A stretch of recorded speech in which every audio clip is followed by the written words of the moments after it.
Starting में चल रहे हैं। जय साथी, स्वागत है आपका हमारे चैनल में।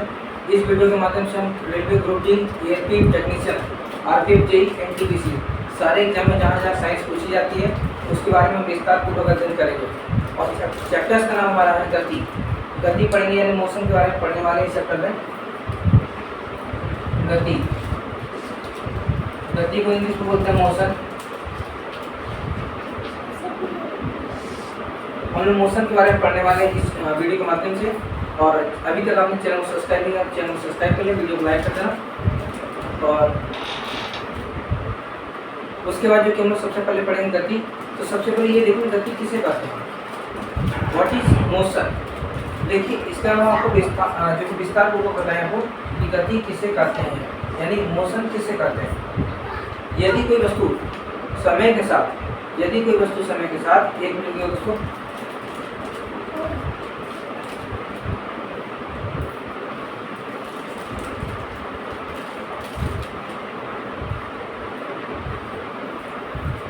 तो ये हम लोग बात करते गति के बारे में। तो यदि कोई वस्तु समय के साथ अपनी स्थिति में परिवर्तन कर सके, फॉर एग्जाम्पल दोस्तों, जैसे हमारे पास ये हमारी एक कार है, छोटी सी मिनी कार। ये जो कार है अभी आपकी यहाँ पर है और कुछ समय के बाद जो की है, मान लेते 12 बजे यहाँ पर है और 12:05 पे अगर यहाँ पर आ गई, तो समय के साथ में जो स्थिति में परिवर्तन हुआ है वही गति कहलाता है दोस्तों। क्या कहलाता है? गति कहलाता है। ठीक है, चलिए इसका पूरा परिभाषा देखेंगे, विस्तार पूर्वक पढ़ेंगे। ठीक है, यदि कोई वस्तु समय के साथ, आप नोट सुनाते चलेंगे, यदि कोई वस्तु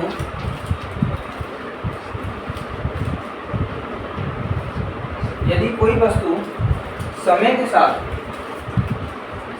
साथ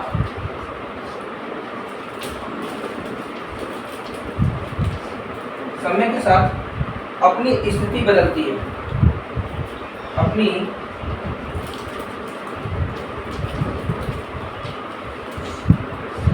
बदलती है,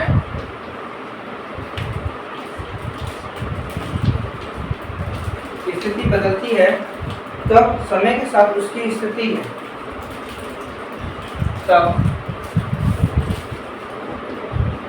समय के साथ उसकी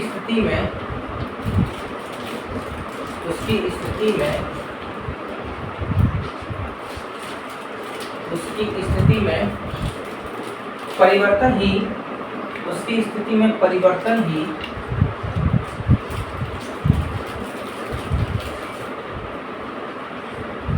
गति कहलाती है।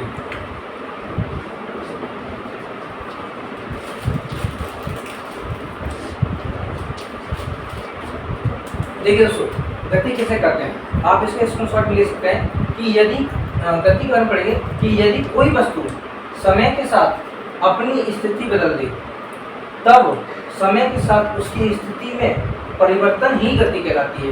यानी कोई भी ऑब्जेक्ट हो, फॉर एग्जाम्पल मैं अभी यहाँ पर खड़ा हूँ, 1 मिनट के बाद में अगर आपको यहाँ पे दिखाई दे रहा हूँ, तो समय के साथ जो मेरी स्थिति में जो परिवर्तन आया है वही गति कहलाएगा। ठीक है दोस्तों, तो इसको आप जो कि नोट कर लें। और एग्जाम्पल में जैसा आप देख सकते हैं, उदाहरण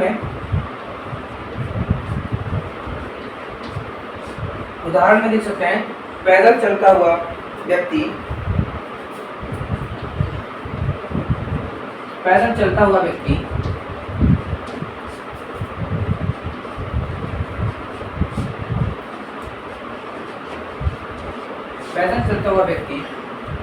उसके बाद आप और एग्जाम्पल ले सकते हैं, पैदल चलता हुआ व्यक्ति, उड़ते हुए वायुयान,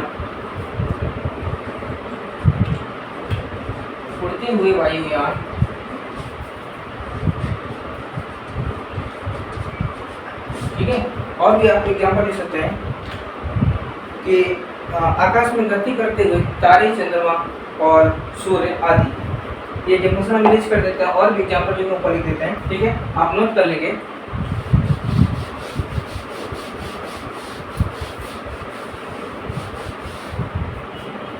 आप ये लिखिए, आकाश में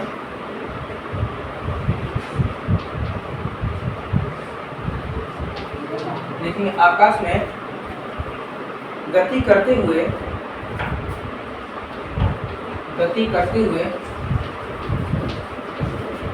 सूर्य तारे, चंद्रमा इत्यादि। ठीक है, उसका और भी एग्जाम्पल आप लिख सकते हैं, जैसे एक एग्जाम्पल ये हो गया। अगला एग्जाम्पल आप और लिख सकते हैं कि सड़क पे चलते हुए वाहन, सड़क पर चलते हुए वाहन,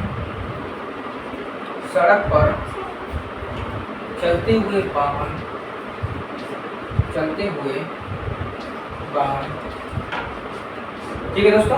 तो आपको बताऊं कि कोई भी वस्तु है यदि समय के साथ गति में परिवर्तन जो कि होता है, यानी उसकी स्थिति में परिवर्तन होता है, तो वही गति कहलाती है। उदाहरण में आप लिख सकते हैं कि पैदल चलता हुआ व्यक्ति, दूसरा उड़ते हुए वायुयान, या फिर आकाश में गति करते हुए, चाहे सूर्य गति करता है, चाहे सूर्य तारे गति करें, चाहे चंद्रमा गति करे, सब जो कि गति का एग्जाम्पल है। उसके बाद अगला एग्जाम्पल है सड़क पर चलते हुए वाहन, यानी जो सड़क पर जो कि हमारे साइकिल, मोटर कार या इत्यादि जो भी वाहन चलते हैं वो सब गति करते हुए कुछ क्षण में यहाँ पे होते हैं और अगले जो कि क्षण में दूसरी जगह पहुँच जाते हैं। तो ये सब किसके उदाहरण है? गति के उदाहरण है। आप इसका स्क्रीनशॉट ले सकते हैं दोस्तों।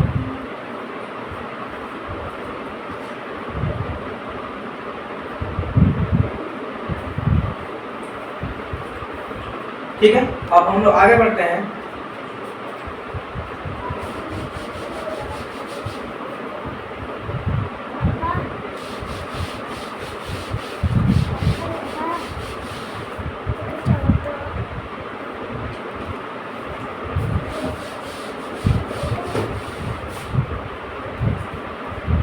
अब हम पढ़ेंगे कि गति की अवस्था कितनी होती है। तो देखिए, अवस्था होती है दो प्रकार की, यानी जो हम लोग अवस्था के बारे में पढ़ेंगे कि अवस्था हमारी जो कि गति वाले चैप्टर में दो प्रकार की होती है। कौन कौन सी अवस्था होती है? पहली होती है गति की अवस्था, है ना। पहला हमारा होगा गति की अवस्था, और फिर दूसरा होता है विराम अवस्था। गति की अवस्था और दूसरा होता है विराम अवस्था। गति की अवस्था, ठीक है। उसके बाद हम पढ़ेंगे विराम अवस्था, ठीक है। गति की अवस्था, उसके बाद हम पढ़ेंगे विरामावस्था। देखिए, गति की अवस्था किसे कहते हैं? जिस वस्तु की स्थिति में समय के साथ जिस वस्तु की स्थिति में समय के साथ परिवर्तन होता है उसे गति की अवस्था कहते हैं। और जिस वस्तु में समय के साथ जो कि है उसी गति जो कि है समय के साथ जो कि उसकी स्थिति में परिवर्तन ना हो तो वो विरामावस्था कहलाता है। ठीक है, तो सबसे पहले हम जो कि आप इसको नोट कर लें कि अवस्था जो है गति वाले चैप्टर में वो दो प्रकार से होती है। एक गति की अवस्था होती है, दूसरी हमारी विरामावस्था होती है। गति की अवस्था किसे कहते हैं कि यदि कोई वस्तु समय के साथ में अगर अपनी स्थिति में परिवर्तन कर ले तो उसे हम गति की अवस्था कहेंगे। उसी प्रकार से अब विरामावस्था किसे कहेंगे? अगर कोई वस्तु समय के साथ जो कि अपनी स्थिति में परिवर्तन न करे उसे हम विरामावस्था करते हैं। जैसे ये मोटर कार जो है समय के साथ में जो कि अभी यहाँ पे खड़ी है और कुछ क्षण के बाद जो कि यहाँ पे आ जाए तो ये गति की अवस्था कहलाएगी। लेकिन आज आपने देखा कि 12 बजे ये जो कि मोटर कार यहाँ पे थी और अभी भी है और आगे आने वाले पलों में भी यहीं पर थी, यानी जहाँ है वहीं पर है और अपनी जो कि अवस्था में कोई परिवर्तन न करे उसे हम विरामावस्था कहते हैं। तो चलिए पहला हेडिंग लिखते हैं गति की अवस्था। आप इसे नोट कर सकते हैं।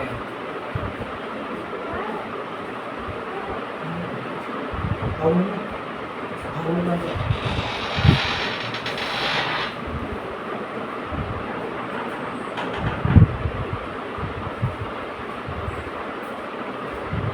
चलिए हम स्टार्ट करते हैं गति की अवस्था।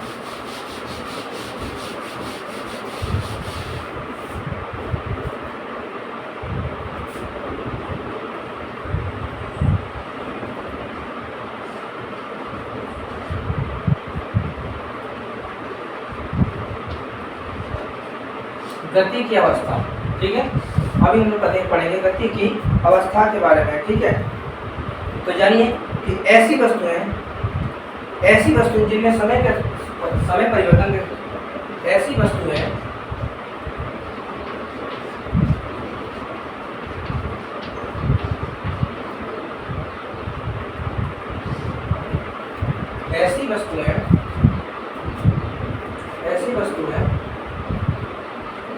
जिनमें समय परिवर्तन के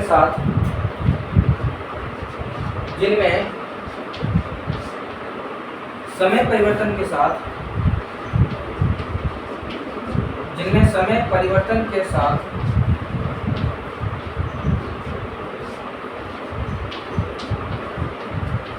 जिनमें समय परिवर्तन के साथ जिनमें समय परिवर्तन के साथ वस्तु की स्थिति का परिवर्तन होता है। वस्तु की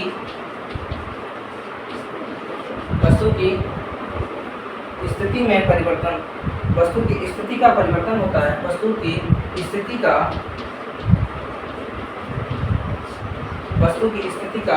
परिवर्तन होता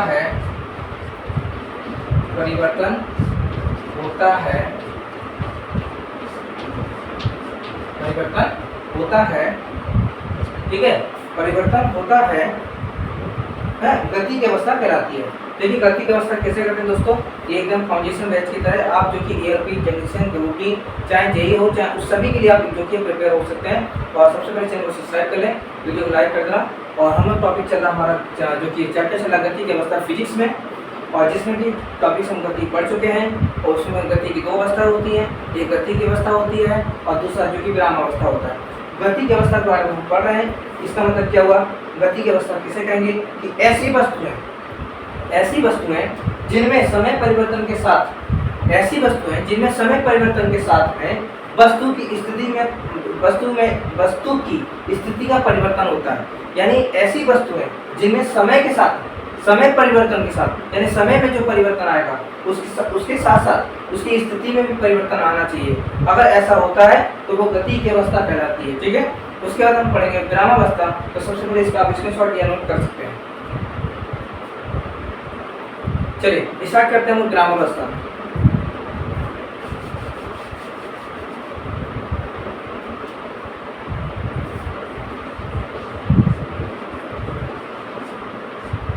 हम लोग पढ़ेंगे विरामावस्था के बारे में। ठीक है, और विरामावस्था में हम देखेंगे क्या लिखेंगे।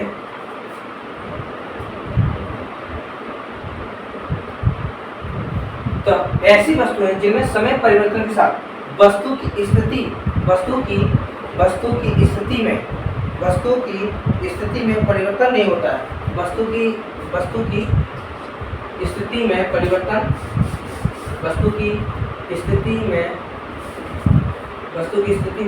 नहीं होता है। परिवर्तन नहीं होता है।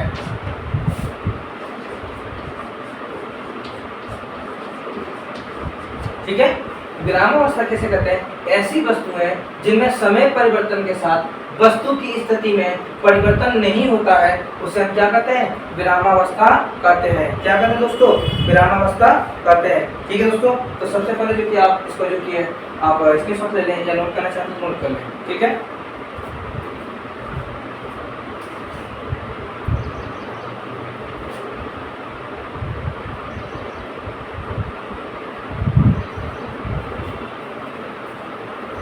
ठीक है, तो विरामावस्था आपने समझ लिया होगा। और हम लोग आगे बढ़ते हैं।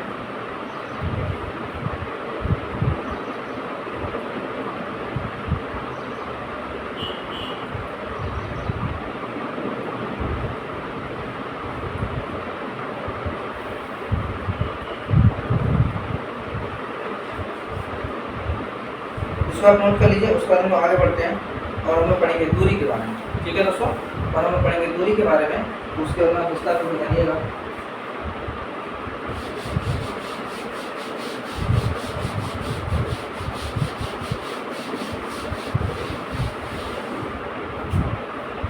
अब हम पढ़ने वाले हैं दूरी के बारे में।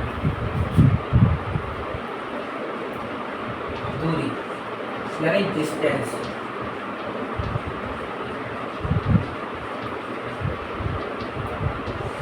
डिस्टेंस यानी दूरी का पढ़ेंगे। दूरी किसे कहते हैं, तो दूरी को आप बताइए किसे कहते हैं कि किसी गतिमान वस्तु द्वारा एक स्थान से दूसरे स्थान तक जाने में उसके मार्ग की लंबाई को किसी गतिमान वस्तु द्वारा, दूरी किसे कहेंगे लिखिएगा कि किसी गतिमान वस्तु द्वारा किसी गतिमान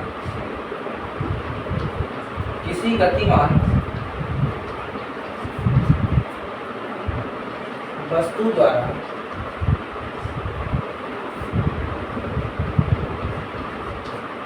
किसी गतिमान वस्तु द्वारा एक स्थान से दूसरे स्थान तक, एक स्थान से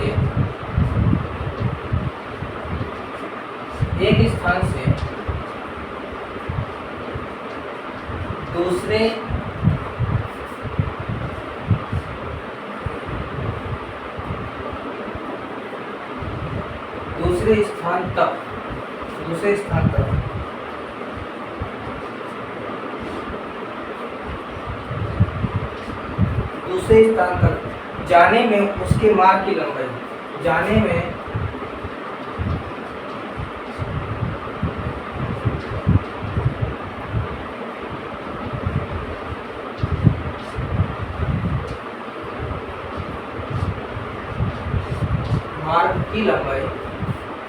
मार्ग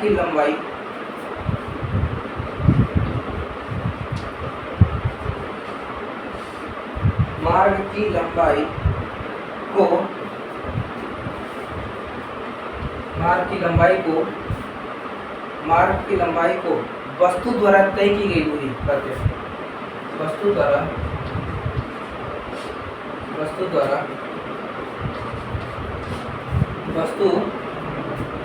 तय की गई दूरी, वस्तु द्वारा तय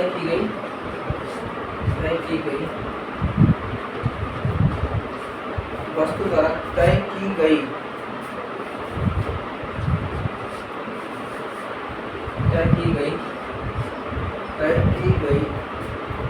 दूरी करते हैं।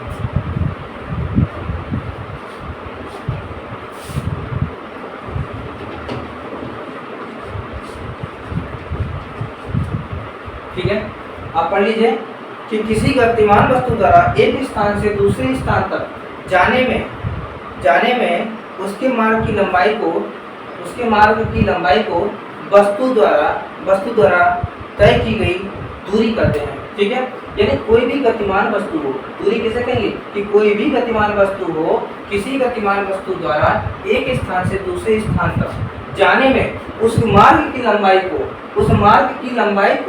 वस्तु द्वारा तय की गई दूरी करते हैं। ठीक है, यानी कह सकते हो कि आप दूरी किसे कहते हैं, आप समझ लीजिए कि किसी गतिमान वस्तु द्वारा एक स्थान से दूसरे स्थान तक जाने में उसके मार्ग की जो लंबाई होती है उसी को हम दूरी कहते हैं। क्या कहते हैं दोस्तों, दूरी कहते हैं। ठीक है, दूरी हम आपको बता दें कि दूरी कहते हैं, दूरी एक अदिश राशि होती है, इसके बारे में जो कि आप लिखेंगे, दूरी एक अदिश राशि होती है। ठीक है,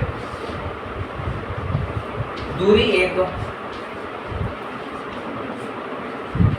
अदिश राशि है। दूरी एक कैसी राशि है, दूरी एक अदिश राशि है। ठीक है, दूरी क्या है, एक अदिश राशि है। उसके बाद दूरी का ऐसा ही मात्रक क्या होता है, तो दूरी का ऐसा ही मात्रक मीटर होता है। ठीक है, दूसरा पॉइंट आप लिख सकते हैं कि दूरी का ऐसा ही मात्रक मीटर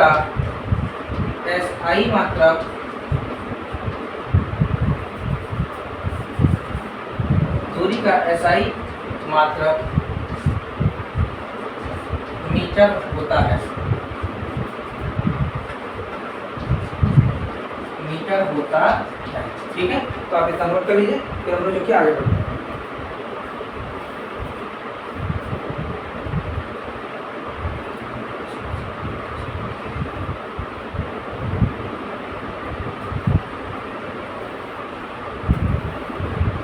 ठीक है दोस्तों, तो आप इसको एक बार जो कि फिर चाहे तो समझ सकते हैं कि दूरी क्या है। दूरी जो है किसी गतिमान वस्तु द्वारा एक स्थान से दूसरे स्थान तक जाने में उसके मार्ग की लंबाई को वस्तु द्वारा तय की गई दूरी कहते हैं। वस्तु द्वारा तय की गई वो दूरी कहते हैं। ठीक है, लंबाई को वस्तु द्वारा तय की गई दूरी कहते हैं। ठीक है, और दूरी एक अदिश राशि होती है और दूरी का जो SI मात्रक होता है वो मीटर होता है। आप इसका स्क्रीनशॉट भी ले सकते हैं। ठीक है, थैंक यू। और दूसरा हम लोग आगे बढ़ेंगे। ठीक है,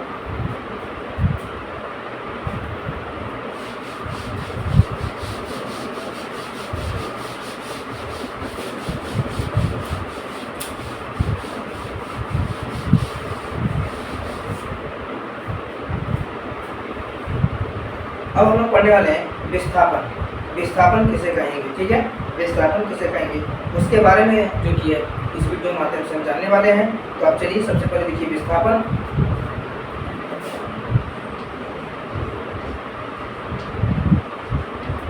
विस्थापन और अब इसको लिख सकते हैं डिस्प्लेसमेंट।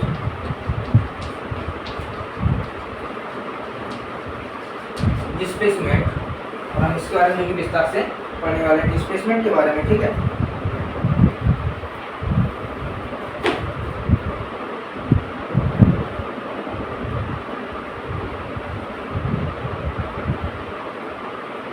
तो हम लोग पढ़ने वाले हैं विस्थापन के बारे में कि दो परिभाषाएं इसकी होती है, मैं दोनों ही दिखा देता हूँ कि न्यूनतम दूरी को विस्थापन कहते हैं। न्यूनतम दूरी को क्या कहते हैं, आप कह सकते हैं कि न्यूनतम दूरी को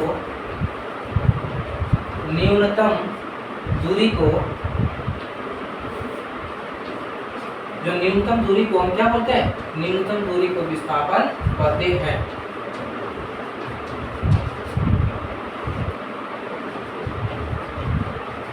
न्यूनतम दूरी को हम विस्थापन कहते हैं, ठीक है। और दूसरा इसका परिभाषा हो जाएगा, और करके भी आप लिख सकते हैं, ठीक है, और करके दूसरा परिभाषा भी आप लिख सकते हैं इसका कि विस्थापन को दूसरे को बताएं, क्या बोलेंगे कि न्यूनतम दूरी को ही विस्थापन कहते हैं, न्यूनतम दूरी को ही हम विस्थापन कहते हैं, ठीक है। और हम लोग आगे बढ़ते हैं इसके बारे में। किसी ऋजु रेखीय मार्ग पर, किसी ऋजु रेखीय मार्ग पर, किसी ऋजु रेखीय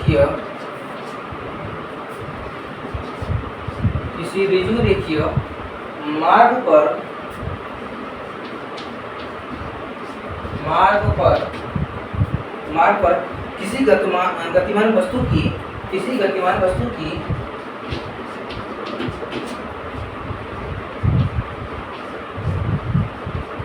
किसी गतिमान वस्तु की किसी गतिमान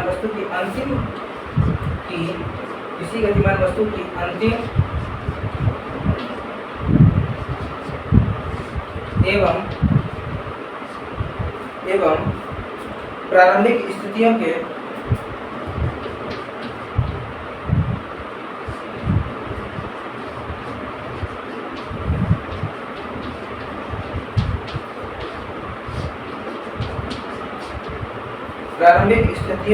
अंतर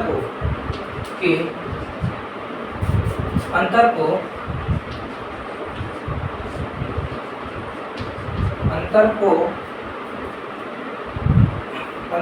वस्तु का विस्थापन करते हैं, वस्तु का विस्थापन करते हैं,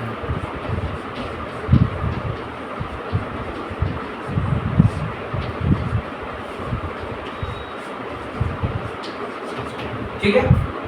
अब दो पॉइंट देखिए, दो परिभाषा लिख लीजिए कि विस्थापन का पूछता कोई आपसे किसे करते हैं, तो न्यूनतम दूरी को विस्थापन करते हैं। जो न्यूनतम दूरी होती है उसी हम विस्थापन बोलते हैं। और दूसरा परिभाषा इसका है कि किसी ऋजु रेखीय मार्ग पर किसी गतिमान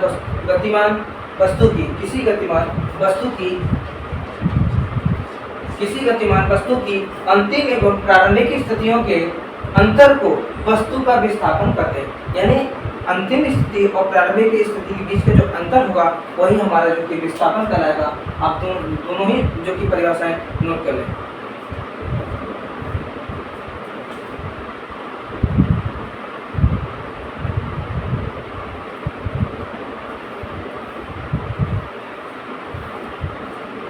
आगे बढ़ते हैं हम लोग।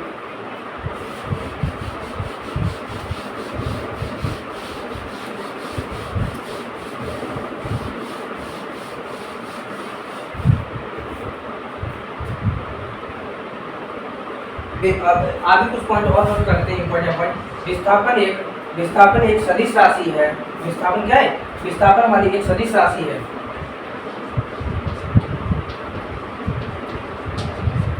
विस्थापन एक सदिश राशि है।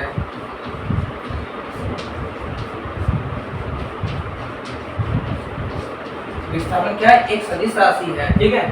और उसका लिख सकते हैं कि विस्थापन का ऐसा ही मात्रक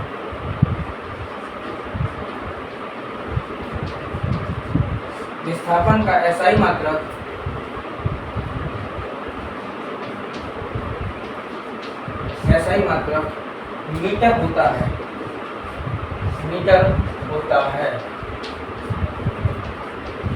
ठीक है, आप दोनों ही पॉइंट नोट कर सकते हैं कि विस्थापन एक सदिश राशि है और उसके बाद विस्थापन का SI मात्रक मीटर होता है। तो ये दोनों ही पॉइंट इंपॉर्टेंट है। अगर एग्जाम में आपसे पूछे कि विस्थापन है एक सदिश राशि है, विस्थापन का SI मात्रक पूछे तो बोलेंगे मीटर होता है। ठीक है, उसके बाद हम लोग आगे बढ़ते हैं तो फिगर के माध्यम से विस्थापन के बारे में समझेंगे। ठीक है, एक रिज्यू देखिए, एक पथ लेते हैं। ठीक है,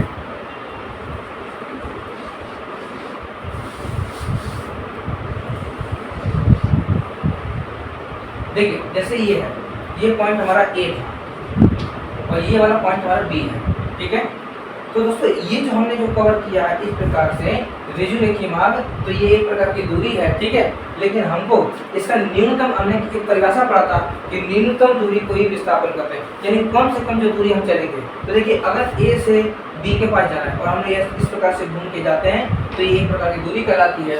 और इसके न्यूनतम दूरी को, न्यूनतम कम से कम A से B जाने पर, तो A से लेकर के B तक जाने में ये जो कि न्यूनतम दूरी होती है, क्या होती है?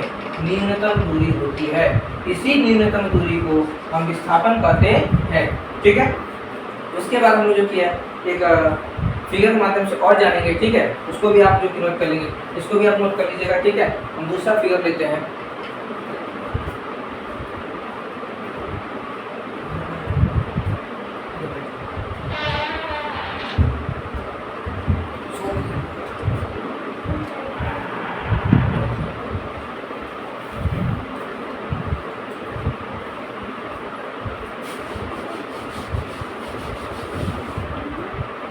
एक हम फिगर लेते हैं। ठीक है, उस फिगर में क्या है कि जैसे इस फिगर में जैसे ये हम एक राइट एंगल का समकोण त्रिभुज बनवाते हैं।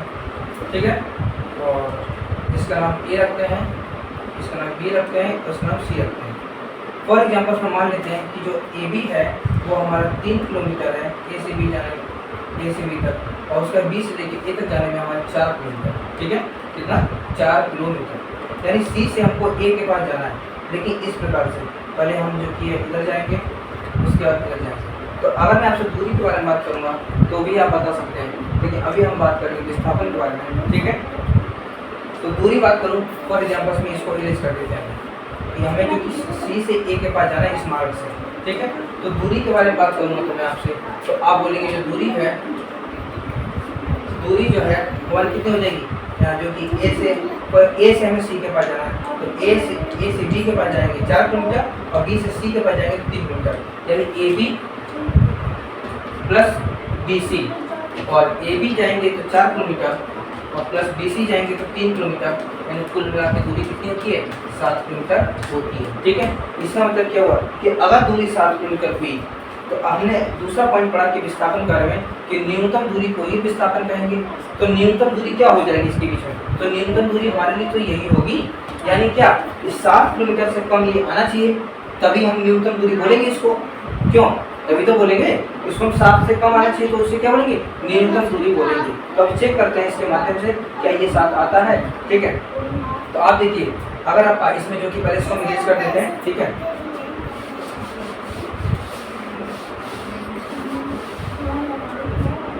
देखिए इस AC की वैल्यू बताना है। अगर आप जानते हो तो ये हमारा पाइथागोरस थ्योरम के माध्यम से, पाइथागोरस प्रमेय, इसके माध्यम से इसको जो कि करेंगे क्या होता है? कॉर्ड का स्क्वायर होता है। ठीक है, क्या होता है? इस फिगर को जो कि हम थोड़ा सा भी इधर साइड में ड्रॉ कर देते हैं और पूरा भी इस तरह से आपको बता देते हैं। देखिए इस फिगर को यहाँ बता देते हैं।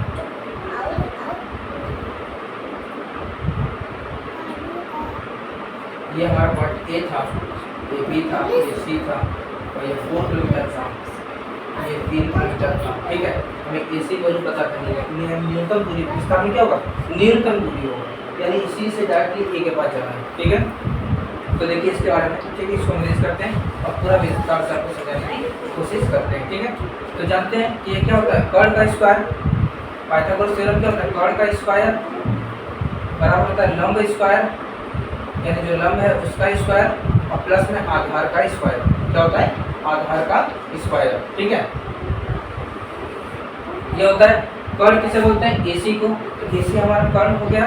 ठीक है, यानी AC का स्क्वायर प्लस लंब हमारा क्या हो गया, ए बी हो गया, यानी ए बी का स्क्वायर प्लस आधार क्या हो गया, आधार बी और सी हो गया, यानी बी सी का स्क्वायर। ए सी का स्क्वायर हमको निकालना है, तो ए सी का स्क्वायर यहीं रहने दीजिए। ए बी का वैल्यू देखिए 4 का स्क्वायर प्लस बी सी यानी 3 का स्क्वायर, तो ए सी स्क्वायर बराबर हो जाएगा आपका ये 4 का स्क्वायर जो कि 16 होता है और 3 का स्क्वायर 9 होता है, जोड़ने पर ए सी बराबर आपका ए सी का स्क्वायर बराबर आ जाएगा 25, ठीक है। और ए सी बराबर लेंगे तो ये 25 आएगा, स्क्वायर हटेगा तो ये रूट में चला जाएगा और रूट से बाहर निकलेगा तो ये 5 किलोमीटर 5 आएगा, और ये कह सकते हैं कि ये हमारे क्या हो गया 5 किलोमीटर हो गया। तो देखिए न्यूनतम दूरी को जो विस्थापन बोला, क्या दूरी जो कि हमारी 7 किलोमीटर दी हुई थी और विस्थापन कितना आया 5 आया, तो विस्थापन कितना आया दोस्तों आपको 5 आया, तो विस्थापन बराबर हो गया 5 किलोमीटर, ठीक है। तो 2 किलोमीटर जो कि कम हुआ कि नहीं, तो यही न्यूनतम दूरी जो है हमारा विस्थापन कहलाएगी, ठीक है दोस्तों। और आप सभी को जो कि हमारा वीडियो अच्छा लगा होगा, चैनल को सब्सक्राइब कर लेना, वीडियो को लाइक कर लेना, और ऐसी वीडियो की पाने के लिए आप जो कि डेली हमारे साथ जुड़ सकते हैं। Thank you.